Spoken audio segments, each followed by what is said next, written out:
ದಕ್ಷಿಣ ಕನ್ನಡ, ಉಡುಪಿ ಹಾಗೂ ಕಾರವಾರ ಜಿಲ್ಲೆಗಳಲ್ಲಿ ಬಹುಸಂಖ್ಯೆಯಲ್ಲಿ ಇರುವ ಬಿಲ್ಲವ ಸಮಾಜದ ಅನೇಕರು ಮೂರ್ತಿದಾರಿಕೆ ಹಾಗೂ ಗರಡಿಗಳಲ್ಲಿ ಸೇವೆಯನ್ನ ಸಲ್ಲಿಸುತ್ತಿದ್ದು, ಕೋವಿಡ್-19 ಸಂಕಷ್ಟದ ಕಾಲದಲ್ಲಿ ಸಮಾಜದ ಇತರ ಕಸುಬುದಾರರಿಗೆ ನೀಡಿರುವಂತೆ ನಮ್ಮ ಸಮಾಜಕ್ಕೂ ಸರ್ಕಾರ ಪ್ಯಾಕೇಜ್ ಅನ್ನು ಘೋಷಣೆ ಮಾಡಲು ಒತ್ತಾಯಿಸುವಂತೆ ಕೆಪಿಸಿಸಿ ಅಧ್ಯಕ್ಷ ಡಿಕೆ ಶಿವಕುಮಾರ್ ಅವರ ಮೂಲಕ ಮನವಿಯನ್ನ ಸಲ್ಲಿಸಲಾಗಿದೆ. ಬಸ್ರೂರಿನ ಮುಡಿಕೇರಿಯ ಪಂಜುರ್ಲಿ ಗರಡಿಗೆ ಭೇಟಿ ನೀಡಿದ ಕೆಪಿಸಿಸಿ ಅಧ್ಯಕ್ಷ ಡಿಕೆ ಶಿವಕುಮಾರ್ ಅವರಿಗೆ ಮನವಿಯನ್ನ ಸಲ್ಲಿಸಿ ಮಾತನಾಡಿದ ತಾಲೂಕು ಬಿಲ್ಲವ ಸೇವಾ ಸಮಾಜದ ಪ್ರಧಾನ ಕಾರ್ಯದರ್ಶಿ ಗಣೇಶ್ ವಿಠಲ್ವಾಡಿ ಅವರು, ಕುಂದಾಪುರ ತಾಲೂಕು ಬಿಲ್ಲವ ಸೇವಾ ಸಮಾಜದ ಅಧ್ಯಕ್ಷರಾದ ಅಶೋಕ್ ಬಿಚಾಡಿ ಅವರ ಮನವಿಯ ಮೇರೆಗೆ ಕರಾವಳಿ ಜಿಲ್ಲೆಯ ಮೀನುಗಾರರ ಸಮಸ್ಯೆಯನ್ನು ಆಲಿಸಿದ್ದೇವೆ. ಕರಾವಳಿ ಜಿಲ್ಲೆಗಳಲ್ಲಿ ದೊಡ್ಡ ಸಂಖ್ಯೆಯಲ್ಲಿ ಇರುವ ಬಿಲ್ಲವ ಈಡಿಗ ಸಮಾಜದವರ ಸಮಸ್ಯೆಗಳ ಕುರಿತು ಗಮನ ಹರಿಸುವಂತೆ ಮನವಿಯನ್ನ ಮಾಡಿಕೊಂಡರು.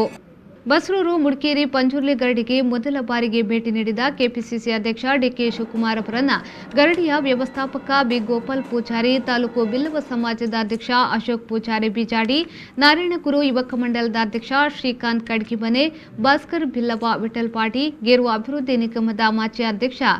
ಮಾಣಿಕ್ ಗೋಪಾಲ್ ಗೌರವಿಸಿದರು.